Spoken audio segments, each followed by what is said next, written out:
Greetings, everybody. Now, if you think council tax is a contract or that no consent means you don't have to pay, let me tell you this, that doesn't hold up in real situations. And I know, because I've spent years testing this. Over the last 7 years I've been doing this. So let's put this into perspective. This isn't something I've just read. It's not something I picked up from a video, because over the last 6 years, nearly 7 years now, I've tested this properly. Different arguments, different approaches, pushing it as far as it will go. And what I found is this. A lot of what's being shared online does not hold up in reality, not because people aren't trying, but because the foundation itself is wrong. Now, let's be fair. People are seeing bills going up. Your services are going down. But there's also a lot of conflicting information online. So naturally, the question becomes, is this even valid? Do I actually have to agree to this? And those are really fair questions. But here's the key distinction. Something can feel unfair without being legally invalid. Now, council tax is not a contract.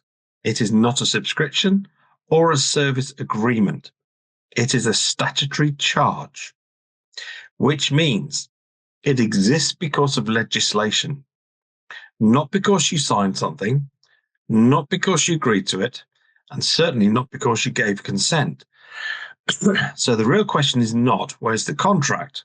The real question should be, how is this being applied? One of the biggest ideas you'll see online is this. As a living man or woman, this does not apply to me. Now, I understand why that spreads. It feels empowering. It feels like you've stepped outside the system. But here's the reality. The system does not recognize that distinction. It looks at occupation, ownership, use of the property, not philosophical identity. And this creates a contradiction. And there's even a paradox within all this. You'll often hear, this is my property, I own this home. But at the same time, I don't have to pay the tax attached to it. Those two positions do not sit together. You can't claim the rights and rely on the system recognizing your position and then say the obligations don't apply. And when this is tested, the system continues anyway. So it's a paradox. Now, another big one is this. I've read the law. It says it doesn't apply. And I don't doubt people have read things. I've read Black's Law, I've read Halesbury's Law, I've read loads of law dictionaries and law books, etc. But here's the issue. Reading something and applying it correctly in a real situation are two completely different things. Law does not operate in isolation. It operates through process, context, and application. So let's just reality check this.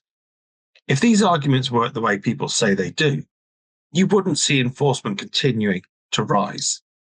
You wouldn't see liability orders granted, and you wouldn't see people still being pursued, but you do. And that tells you something. So instead of asking, how do I get out of this? The better question is, if this is being applied, show me how. Who is making the claim? What is the legal basis? What evidence is being relied upon? And has the correct process been followed? That's a different position altogether. There is a structured way to deal with this properly, not based on arguments, not based on ideology, but based on clarity, evidence, and process. And that's what actually holds up when things move forward. You see, this isn't about agreeing with anything and everything. It's about understanding what you're dealing with properly. Because once you do, you stop chasing things that don't work and you start responding in a way that actually holds up. And that's where the difference is. Hope that's of some help to you. Come and join us on our next course on Sunday evening at 6:30. Have a beautiful day. Take care now. Bye-bye.